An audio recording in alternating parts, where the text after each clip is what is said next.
Hi, welcome to the Underbuckle comic review of Action Comics #1. Just come out. Well, all the way back from 1938, June 1938. This is the Facsimile one. Obviously, it's slightly different from the original. It would be nice, of course, if they brought it out exactly as in the original. Would also be nice to actually have it in one of those massive volume formats, like the New Fun comics or New Comics. Still, this is absolutely superb. Really love seeing these sort of things. Recently got the Detective Comics #27 one, and let's just go through it. Really nice cover. Actually, the paper quality is very nice. It's not super glossy. It's not, of course, exactly the same as it was back in 1938. Though I wasn't around in 1938, maybe the paper did feel like that in 1938. I have no idea. Certain someone will put a comment below saying it does feel like that. Still, and I don't think I'll ever, unless I win the lottery, get a copy. And even then, I probably don't think I'll buy it anyway. But still, Superman, look at that. Brilliant. Obviously by Siegel and Schuster. And it's always fascinating seeing the origin. Basically, the origin, good old one page. That was all. You didn't need a massive comic book going through all of it. You had one page and you had, it didn't even read particularly, even have Superman on the front. That's it. Superman right down there at the bottom. See that obviously he is faster than the express train, though I must admit I have no idea how fast an express train is, but still, I'm saying it's faster than me. Leaps, and it even says 1/8 of a mile, hurdle a 20-story building, raise tremendous weights. So you've got all those sort of things. Really quite nice the way it jumps from Super Baby to Superman in one panel. But still, you also get a cash prize. I love all those sort of ones as well. Always says cash prize. But it says here, Action Comics 1 Facsimile Edition. Now, it does give, of course, the details of Vincent A. Sullivan, and also got some other details as well. So, 1938 DC Comics. I would have thought it would have said National Comics. Wasn't it National Comics at that point? Maybe it wasn't. I have no idea. But still, Superman created by Jerry Siegel and Joe Shuster. And, of course, it always puts the good old larger role, etc., racism, and it always has to put that. But still, let's just get to the actual story. The story is very unusual. Superman doesn't really look that much like the Superman we see nowadays. I mean, he's very, very different, even to the point of seeing the S on the... You can hardly make it out, actually. Really can't work that out at all. And it's on the cover. You can see it better on the cover, the S there. But in the comic itself, you can barely make it out. But I think the reproduction, the restoration is absolutely superb. Probably better than it was back in the day. But still, maybe other people will question that. I always love the lettering. Lettering is always odd. When you look at lettering, it always seems to be a sort of very random the way it's sort of certain letters are sort of highlighted, certain the way it's not spaced out particularly very nicely. But still, I guess of course this is where it all started. And also you can look at it and think the panels are very odd. In fact, without looking at the original comic, I just wonder sometimes the panels seem to be slightly crunched in here. I mean, you've got here, hold it. Look at the way that H is really crunched against the panel. Would that have been the case? Still, I mean, maybe the panels were, I don't know, were they pasted on? I'm not certain how they were done, but you can just see the way it's done. It seems to suggest that that was slightly larger than that in the first place. Still, it is a great little story. Superman, no one can. If I can't find out, obviously, of course he could, because you look a bit like, no, of course not. Wait, Lois. And of course, she treats him with complete contempt. You're a coward. And it's not only that, it's underlined. You don't see that often nowadays. Do you ever see that? Obviously, nowadays, you probably see other ways of doing it. But I love also the way they have a few minutes later, and you've got that line. I'm not certain what that squiggle means. But still, you've got to sort of, I thought it was an arrow going off somewhere. But a hidden figure observes Butch, great name, and his fellow hoodlums leave the roadhouse. And of course, it's Superman looking there. And you look out, you'll hit him. Well, they don't really care, actually. So, but of course, he jumps. It's the devil, and step on the gas. He's chasing after us. You haven't got a chance. You know he's going to be. And of course, he's got the iconic front, exactly the same as the cover. Very similar to the cover anyway. It's not exactly the same. You've got the characters sort of running away and sort of there. But when you look at it here, I suppose in many ways you have got that slightly different. Obviously, you've got blue there on the front, which is weird, isn't it? Look at it there. You've got blue and a green tie. Here, this guy's got green, and he's got no tie. But still, comic books were never good when it came to putting the cover matching things. But actually, it's quite close, actually. Quite often you have stories that the car is itself smashed to bits. Just brilliant. And then you've got obviously Lois, etc. And it's got here this. I love this bit. It's showing eavesdropping. Now, would he do that nowadays? I don't think so. But still, eavesdropping doesn't need to. He's got super hearing. But still, obviously, maybe he didn't know he had super hearing at that point. But still, your foot will do just as well. He sort of drags him. I mean, that's subtle stuff. But of course, Superman did that sort of thing. No, you don't. Missed. Doggone it. And then you got here, so begins the startling Avengers, the most sensational strip character of all time. Superman! A physical marvel, a mental wonder, etc., etc. Only in Action Comics. But I suppose at this point, of course, they didn't know that Superman was going to be a success. It could have been a... People might turn around and say, you know what? Don't like superheroes. Don't like... Never going to catch on. Well, obviously, clearly it did. But you got Superman, and that's just great. And I love these comics. These are just great. But it's really quite surprising when you're actually looking at that. I hadn't noticed that before. You can actually see the panels. 93, 94. You got there 95. And that one, for some weird reason, that panel there doesn't have a number. No, but that one does have 97. So again, was it built up in different ways? Wonder if the earlier on, 57, 58. Yeah, 60, 61, 62. So you can see 63, 64, 65, 67. Some do, 68, 69. Most do, actually. Most have numbers on them. In fact, I can't find many that don't. But isn't that odd, the way it's done? Maybe that was just an idea of doing it. Very strange. Was it done in different ways? I have no idea. Please put in the comments below. People, I'm certain, know the reason for those numbering. I have never noticed those numbering all the years. Now, weirdly, the other ones don't have numbering. This one, Chuck Dawson. Now, this is in black and white. And you've got here Charles Dawson. Obviously, Chuck Dawson by H. Fleming. Black and white. It's very nice. Black and white. It's very nicely reproduced. And, of course, it's a cowboy story. Sort of a bit weird considering you've got Superman on the cover. Now, Superman didn't appear on all the covers of Action Comics, initially anyway.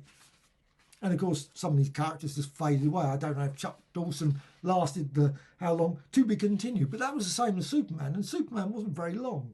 To be continued. It was a bit of a weird place. Imagine that they didn't actually continue it. There'd be never another story. We would never know that if they actually reached that ledge.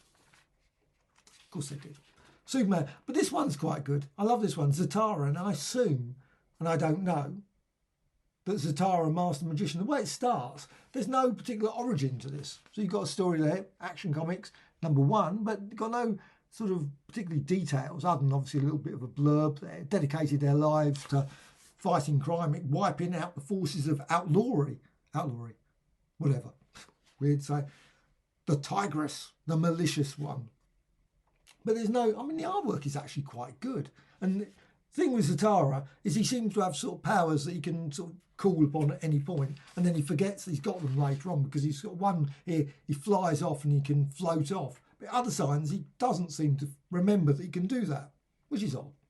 But still very nicely drawn. Of course, I can understand the reasons what they were saying about various issues with this comic, but of course that is the case, 1938. But you got here the Tigress, obviously nicely with her tiger sort of outfit as well. And you got Zatara, it's obviously a lot of hypnosis or various powers. This time I bid farewell. And I love the fact, of course, it's a bit like obviously Zatanna, of course. It is Zatanna, father. And your mind, you have to, you really, I imagine that was quite good back in that. There were probably kids that looked at it and go, I'm certain they must have seen it was backwards, but still. Why make it so hard? But I love the way that the balloon, you've got the word balloon, where it's sort of energetic, much more energetic when he's doing that. Obviously, all the other ones are more sort of, he does say occasionally other times. But it's still, you stood in my way once too often, he says, or she says. But it's a good, and actually, it's the longest story in here. And that one, this humble, well, obviously, the Tigress, I'm certain will reappear at some time. I have no idea. But it is a good, decent story. I love the word balloons, though. They were sort of more chunky in most cases, unless there was obviously a special moment where suddenly they were given more intensity. But most of the time, they're very uniform. And actually, The lettering is very uniform as well. The colouring is very good as well. You've got very, obviously, the tiger there. You can see the character very clearly, and all the panels work very nicely. It's only obviously 8 per page. Very standardised. But it's still got the South Sea Strategy. And they're Captain Frank Thomas. They always had to have these ones as well. To be concluded next month, it says there. Ah, this one. This is very weird. The Sticky Mitt Stimson. Algae. Again, I assume this is a story that's been carried on. Maybe this was a newspaper strip or something. Just seems to have that style. Or certainly was based on that sort of style. You've got the town hall. He's running away from the cop. That story must have been done a million times in very similar sort of style. And it's not very long. It's about 4 pages. And then you've got The Adventures of Marco Polo. How odd. Now, some of these actually feel, maybe not, but maybe, very much like sort of things that we would have had in the UK. We had these sort of things, Marco Polo. They're very popular, that sort of historical sort of drawing. So it's very unusual they included him, but still, it's very okay. Nothing wrong. But I love this. I mean, who would do that nowadays? A panel that's full of text. Really, that's very unusual. Now, did they repeat that? No, they don't. But they still got a lot of text along the top, but not so much. Obviously, there's a bit of word balloons, but not that much. But it's still very well drawn. I love these sort of things where they put these sort of things. Polo's party, so you can sort of direction the pass, so you know where they're going. It was very clearly laid out at that point. Pep Morgan by Fred. Oh, I think that name. I think there was another one there, Fred Gardner or Gardenier, I should say. Pep Morgan there. Now, again, some of these stories, maybe they were in earlier ones. I don't know. Or obviously they continued later. I have no idea about the Action Comics history. I would love, and I don't think it's going to happen, that we're going to see an Action Comics number 2 and 3 and 4. That would be quite nice if they brought these out so we could actually get a bit more of a feel, or maybe a few gaps. Because obviously, it might be a bit repetitive. So it's possible that they wouldn't do that. But still, you got that one there. And again, 1938. Actually got the date for there. Some, again, nice lettering as well. I can understand, again, some of the issues. The Sluggish O'Rourke Goes Down. Boxing one. Obviously, you had the Western, you had boxing, you had Marco Polo. So you had a lot in this Action Comic. It was, as it says, Action Comics. That's what it was aimed for. That's why this one is slightly odd. The Sticky Mitt one doesn't really fit. You'd think they would have replaced that with something else, a different story. Maybe, I don't know, South Sea sort of drama or something. Maybe there is one. But something like that. Those sort of things. Because there were lots, obviously, the pulp magazines. They would have been full of South Sea stories and boxing stories and basketball stories. Lots of sports stories. Again, you would have thought maybe a sports one. American football. But putting that one. And also, 5-Star Reporter, which sort of Clark Kent. So you've got that. So obviously not. But again, black and white. It's always quite nice. But again, look at that whole full panel there. Just using that. Again, the lettering's good. The restoration's very, very sharp. It's really nice. The story looks great. Arnold and the other crook, mate, they always look a bit wooden. I mean, that's the only criticism. And sometimes you've got very odd scenes like this. I mean, look at this. I mean, no one would do that nowadays, I don't think. The police open fire and they're just, who are they pointing to? These two gunmen. Bring down these two gunmen. I mean, it's just very odd just having a panel with characters are just looking off. But again, it's the same, I suppose you could argue with this. But you would sort of construct it slightly differently now. I'm quite certain. But that, of course, early days, they're learning the sort of ideas, what works, what doesn't work. But it is odd. Many sort of things as well. You've got a panel here where you've got two cars coming together. I mean, it just looks odd. Or a van round the corner and stops, blocking the police car. You think you'd make that slightly more dramatic. But still, it's well drawn. Nothing wrong with it. Lots of people shooting at each other. And of course, that would have been, of course, a very popular genre in the films as well. Oh, you've got a Western as well. Again, more action. Tex Thompson, in this case, by Bernard Bailey. This one, having struck it rich in the oil fields of Texas, Tex Thompson has left his native country to tour the world. Oh, finds in a small town in England. I wonder if Bernard Bailey is English in that respect. So it just would seem very, I don't know. But it's odd to have an English story stuck in here. Really? Anyway, I suppose they had Marco Polo. Why shouldn't they have a story set in England? It doesn't say where in a small town in England. It could be Maidstone. That would be nice. It doesn't look anything like Maidstone, so I don't think it is Maidstone. But still, doesn't actually even look like England, to be honest. In any show, it actually looks like, could be anywhere. But still, you could always have a good old, bit like Brannigan, maybe. John Wayne, brilliant film. That was on just recently. Brannigan, obviously. Actually, weirdly, this one is quite a long story. Again, very odd. You had Superman on the cover, the main story. You would have thought they would have gone for the full-on Superman.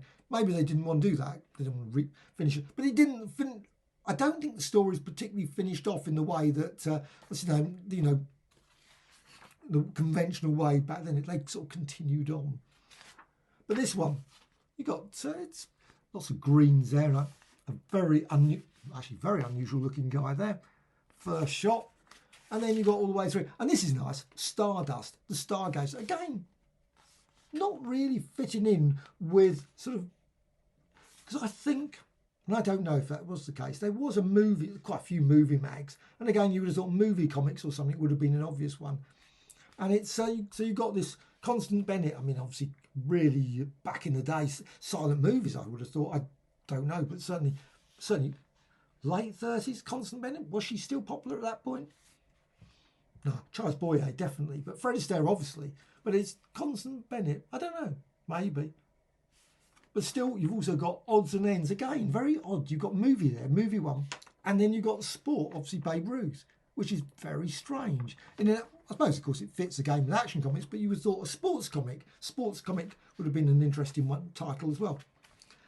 Weirdly, going through this, and it's quite noticeable, and I don't know, again, maybe someone could put a comment below, have they removed the advert pages? Because it does seem odd that there's no adverts in the actual comic book. It's literally solid comic. It's very odd. And I just don't understand why, because you've got, like, not even adverts on the last page there. You've got adverts on the back, and of course you've got the classic adverts. They're always good. The thing is, when they restore these, they can never restore them well, which is a pity. In many ways, I wish they'd just go for a straight photo. Have they tried to restore that? Because it's very poorly reproduced, and it's very hard to read. So, I would have thought just a photo would have actually ended up looking nicer than this. Surely, if they had a gold copy of Action Comics #1. Just seems very hard to read any of that text. I can't read it. Why envy the poor rhythm? And I don't know. Maybe it's just the print, the size of the print makes it very hard. Japanese rose bushes. How odd. That would have been definitely very... Obviously, later on, it would have been odd. Roll moniker, automatic mouth organ, midget pocket radio, all great stuff. Your choice, I don't know what they even are. Photo rings, photo lighter, photo tie holder, and so on. Lots of great adverts, but not actually that many adverts when you're thinking about it. You've got that one advert there, and that's it. But still, absolutely lovely. I really love this. It's very nice, always. And they've done the facsimiles a few times. Of course, they had the real big ones. And I would love to see this in a big format, more than this size. But still, it is really nice to see in this. And obviously, probably in many ways better than the archive editions.